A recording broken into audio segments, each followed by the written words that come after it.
Now tonight's presenter of the 2014 IAV Veteran Leadership Award. Derek Coy is a former Marine sergeant who served in Iraq from 2005 to 2006. Upon finishing his enlistment, he completed both an undergraduate and a master's degree.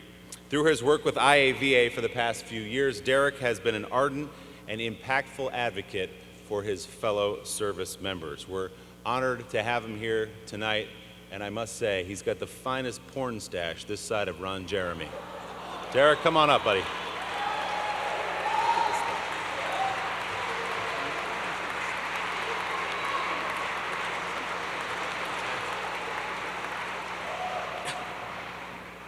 Thank you, Willie. It's an honor to be here.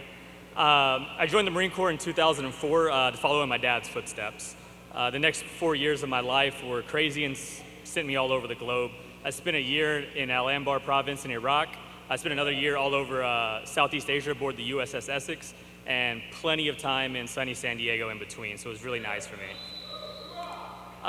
So it was amazing. Those 4 years were hands down the toughest, most challenging, and most rewarding years of my life. And I'd accomplished so much, I truly believed that there was nothing I couldn't do. However, I was unprepared and ill-equipped to embark on the next journey of my life, transitioning out of the military and back into civilian life. Within a few months of leaving the Marine Corps, I began struggling with symptoms from post-traumatic stress. I was feeling disconnected from my family and peers, and I felt alone. For the first time in my life, I began having suicidal ideations, believing that anxiety and the depression that I was experiencing would never end. Fortunately, I mustered up the strength to check out this organization that my mom had previously told me about, IAVA. I joined them at the Veterans Day Parade here in New York City in 2010. I was reluctant at first to join. I was chain smoking cigarettes outside of the Flatiron building, trying to gain the courage I needed to just kind of approach the organization and introduce myself. As soon as I did, though, I started to feel connected again. I started to feel that there were other veterans that were going through the same things I was at the time, and I no longer felt alone. Having experienced how IAVA changed my life 4 years ago, I can truly appreciate how critical the support for new veterans is. And we have no better ally in this fight than Admiral Mike Mullen. The video you're about to see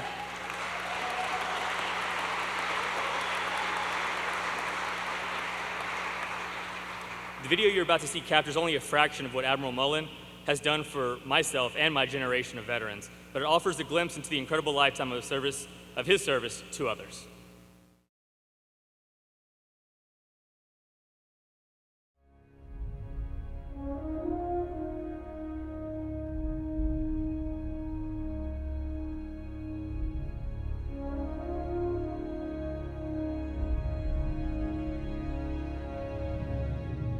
His career was already long and illustrious. From the United States Naval Academy to the Vietnam War to Chief of Naval Operations, Admiral Mike Mullen embodied what it meant to serve your country. Then in 2007, he became the chairman of the Joint Chiefs of Staff, the highest-ranking officer in the armed forces and the principal military advisor to the president. And after serving 2 commanders-in-chief and being a career Navy man who oversaw 2 ground wars, he stepped down as chairman after 43 years of duty to the United States. God bless our troops and their families, and God bless our great country. But it was what he accomplished in those 4 years leading the Joint Chiefs that have come to define the man. He was not afraid to tell or receive the hard truths. At its core, our strategy is about providing breathing space for the Afghans to secure their own people and to stabilize their own country. He was there 10 years after 9/11 as we killed Osama bin Laden. He oversaw the repeal of Don't Ask, Don't Tell. It is my personal belief that allowing gays and lesbians to serve openly would be the right thing to do. And he was not afraid to be the face of the military to the media. I was surprised that when we landed in Kandahar, that you forced them to carry you around on a litter. Well, actually, that usually only happens once a trip. But throughout all of this, he never stopped focusing and praising the men and women of the greatest military in the world. So you have the name of a specific soldier killed in battle? A young woman named Corporal Jessica Ellis, who died in May of 2008. She was a medic with the 101st Airborne. He put them front and center and proudly talked about their bravery and their sacrifice. and how none of what we have would be possible without them. I believe we as a country owe them a debt. In communities throughout the land, I call it there's a sea of goodwill out there, and I think we need to be able to connect communities to those who've served and are living in the communities to make sure that they're able to live out their life. In a time when the term hero gets tossed around, Admiral Mullen is a rare one who truly deserves it. For 43 years, he put the greater good above all, spoke truth to power, and never cowered in the face of adversity. But he'd be the first to remind you that none of what he did could have happened without the real heroes, the millions of troops who make up our military. And so we proudly bestow the 2014 IAVA Veteran Leadership Award to Admiral Mike Mullen.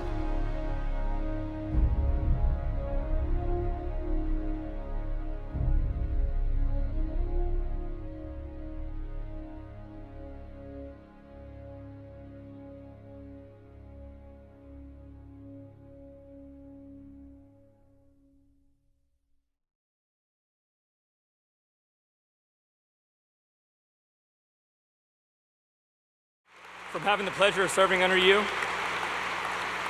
while aboard the USS Essex to marveling at your ongoing dedication to my generation of veterans, it is truly an honor to present you with IAVA's 2014 Veteran Leadership Award.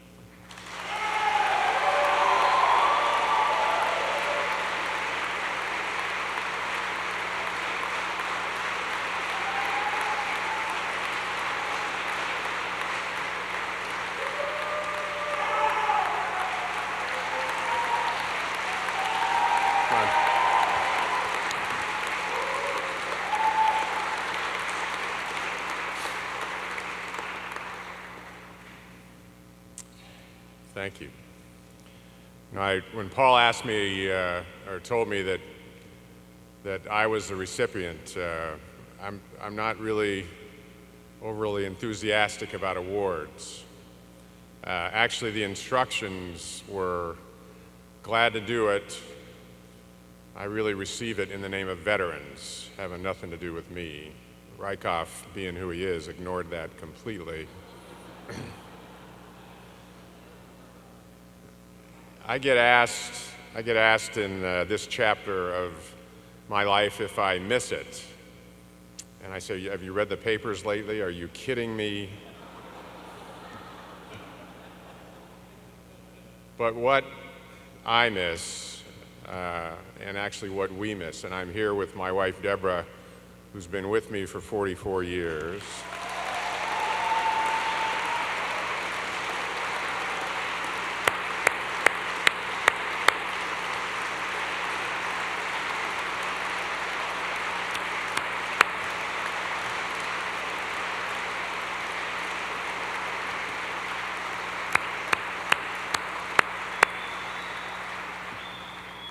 And without whom none of this was possible. But we do miss the people.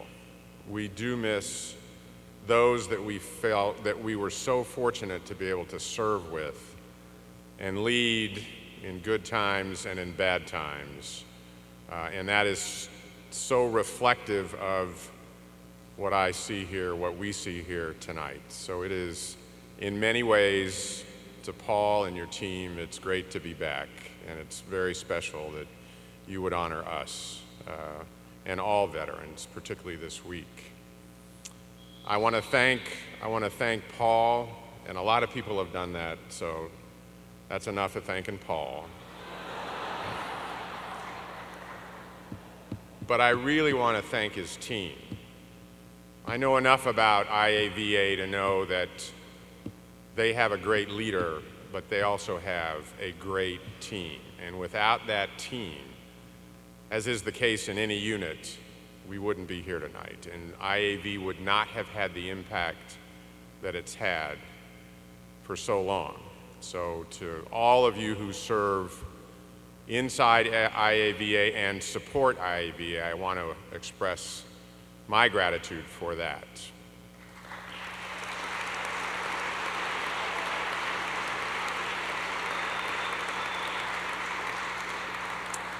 You know, I met Secretary McDonald tonight just briefly. I've listened to him certainly intensely over the last week or two, I know his deputy, anybody that has had anything to do with the USO in the last several years knows that Sloan Gibson led that organization, and there was no organization more dedicated to our men and women in uniform and families than Sloan. So I think that Secretary McDonald and his deputy, Sloan Gibson, are a great team, and I'm hopeful that they can break through what has been a very, very tough set of issues and break through quickly, and that organizations like IAVA and others can support them in that, in making a difference for our vets. We cannot repay the debt that we owe as a country, but we can work our butts off to get as close as possible to make sure that happens.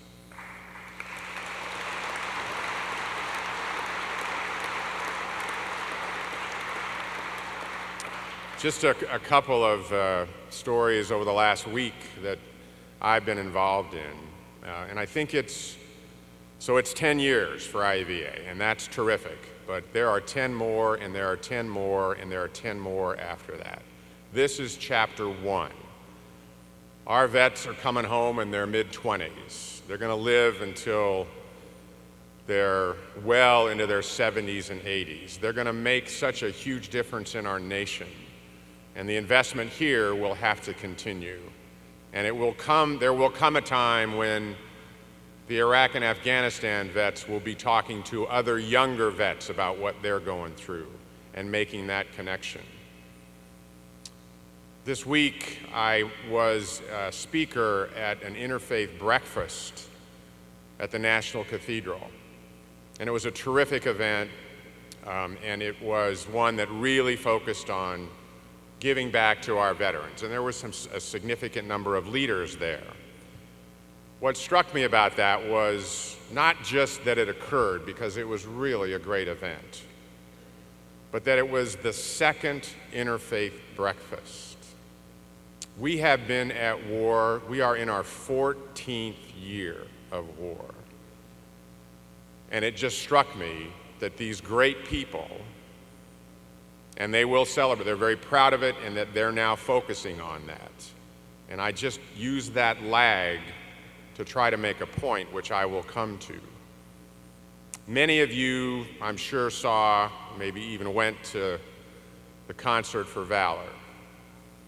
And if you haven't read Howard Schultz's book, written by Rajiv Chandra Carson, I would encourage you to do that, because the book basically tells 10 stories of great young men and women who have sacrificed and continue to sacrifice greatly.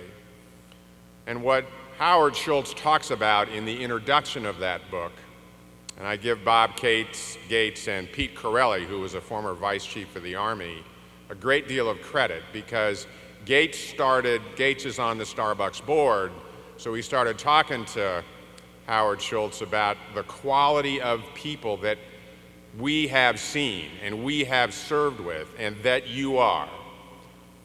And then Bob and Corelli started taking Schultz out to Benning, to Drum, to West Point, and he was absolutely blown away at the quality, at the professionalism, at the leadership, the teamwork, what he saw.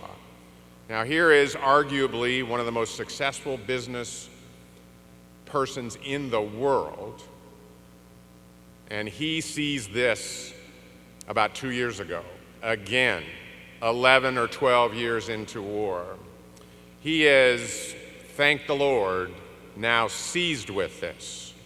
And it was he and Richard Plepler, who's the president of HBO, that conceived, and it was really Plepler's vision here, because I've worked with Richard for a while, to be able to do something like that, and in Howard and in J.P. Morgan Chase and others, but we had principal partners who would put together what happened on Veterans Day to celebrate and to lift awareness. But I still am focused on how long we were at war before a man like Schultz saw what was going on. And he freely admits it and is now going to do something about it.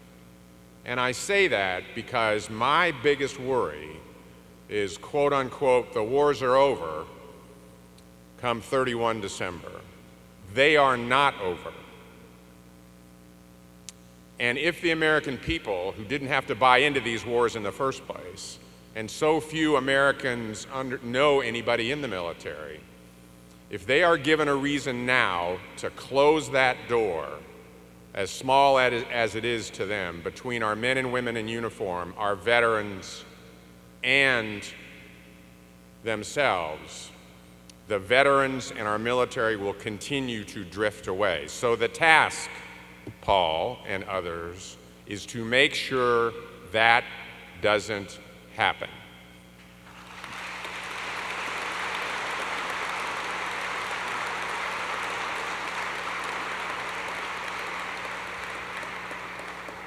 Lastly, as was indicated in the video, I'm a Vietnam vet, and I'm on the Vietnam Veterans Memorial Foundation, headed up by a guy named Jan Scruggs.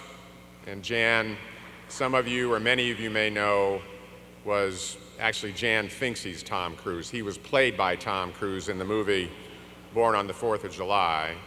And Jan's had major impact on funding the Vietnam Wall and now the Education Center.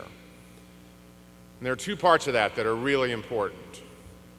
The Education Center, and the reason, as much as I am focused on the Vietnam population and Vietnam vets, and the fact that they have been welcome home in these wars as we never were, that's just a part of it, because Scruggs and others had the vision to include in this education center every Iraq and Afghanistan soldier, sailor, airman, Marine who was killed in these wars, so that they will be honored, they will be remembered very quickly relative to how long it takes to set a monument up or memorial up in Washington. And I give you the World War II Memorial, which just opened a few years ago.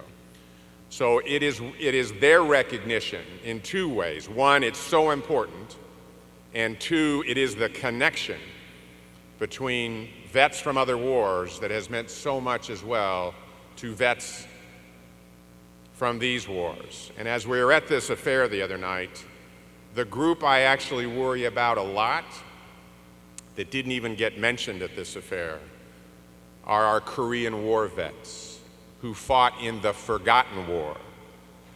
And we need to never forget.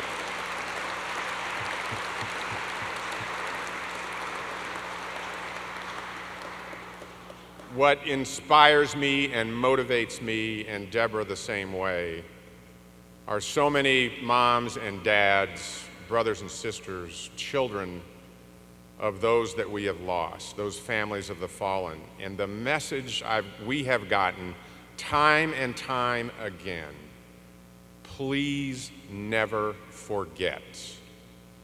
And we have that responsibility. And I know certainly of one, Linda is here. Are there other? I'd ask the Gold Star family members to just please stand and be recognized.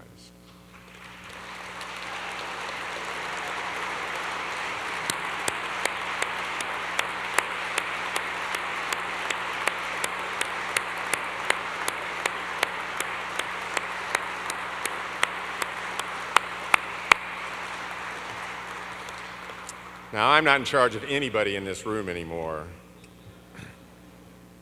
but rules have never stopped me before. So one of my orders tonight is to make sure we never forget.